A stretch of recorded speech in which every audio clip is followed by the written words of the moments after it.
produit. Mais quand le soleil est venu, tout a été détruit. La troisième terre, c'était les endroits où il y avait les épines. Et quand ça poussait, les épines ont commencé à étouffer. Et donc, il n'y a pas eu ce qu'on souhaitait avoir. Alléluia. Et il y a eu enfin la quatrième terre, qui est la terre sur laquelle nous tous nous devons être au nom de Jésus. La bonne terre. Donc, un grain donne 30, l'autre 60 et l'autre 100. Et ensuite, on vient nous dire, Jésus dit, je suis le chemin, je suis la vérité et je suis la vie. Alléluia. Gloire à Jésus. Vous avez vu que l'autre côté, ça n'a parlé du chemin. Amen.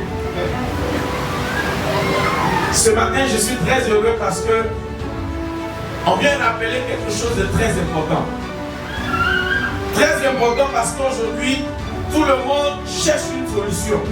Tout le monde cherche un bien-être. Tout le monde cherche à avoir cette paix, cette stabilité, ce bonheur, ce succès, cette réussite. Pouvoir se réaliser comme on veut. Pouvoir prévoir et réussir. Alléluia. N'est-ce pas?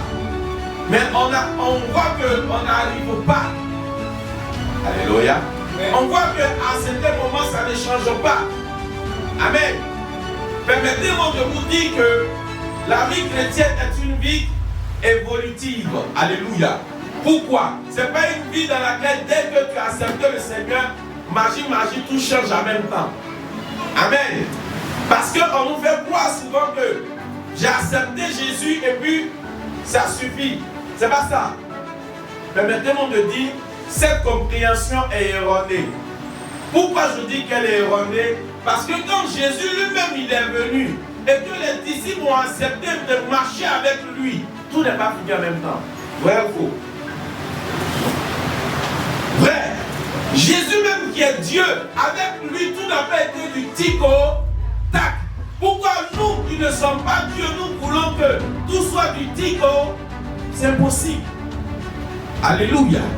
Quand Jésus est venu, il s'est permis d'enseigner, de faire des coups théoriques et des coups pratiques. Alléluia. Et au fur et à mesure, il corrigeait les disciples. Mais même jusqu'à la fin, la Bible dit que pendant le repas, il a dit à ses disciples, Satan vous a réclamé au dernier repas de Jésus. Là, je me pose encore la question. Avec tout ce qu'il a fait là, Satan avait le kilo pour les réclamer? Oui. Pourquoi oui? Parce que la vie n'était pas encore stable. Parce que la vie n'était pas encore parfaite. Et parce que la vie chrétienne n'est pas une vie qu'on vit aujourd'hui et puis on s'arrête. Alléluia. C'est une vie, permettez-moi de dire, c'est une vie révélante. Aujourd'hui, tu as fait, demain, tu es obligé de reprendre. Pourquoi? Tout simplement parce que l'homme que tu es, l'homme que nous sommes, n'est pas une personne parfaite. Alléluia. Nous avons été conçus dans le péché. Seul Jésus est parfait.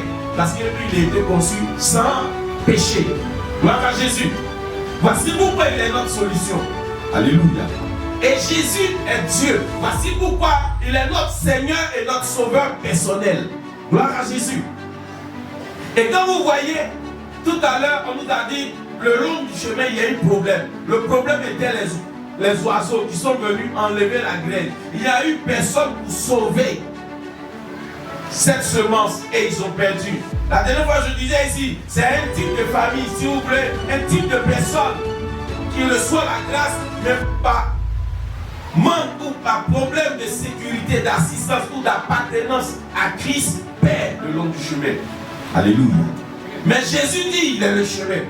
Donc si tu acceptes Jésus dans ton parcours, dans ton itinéraire, dans ta position, tu auras cette couverture dont tu as besoin pour pouvoir ne plus perdre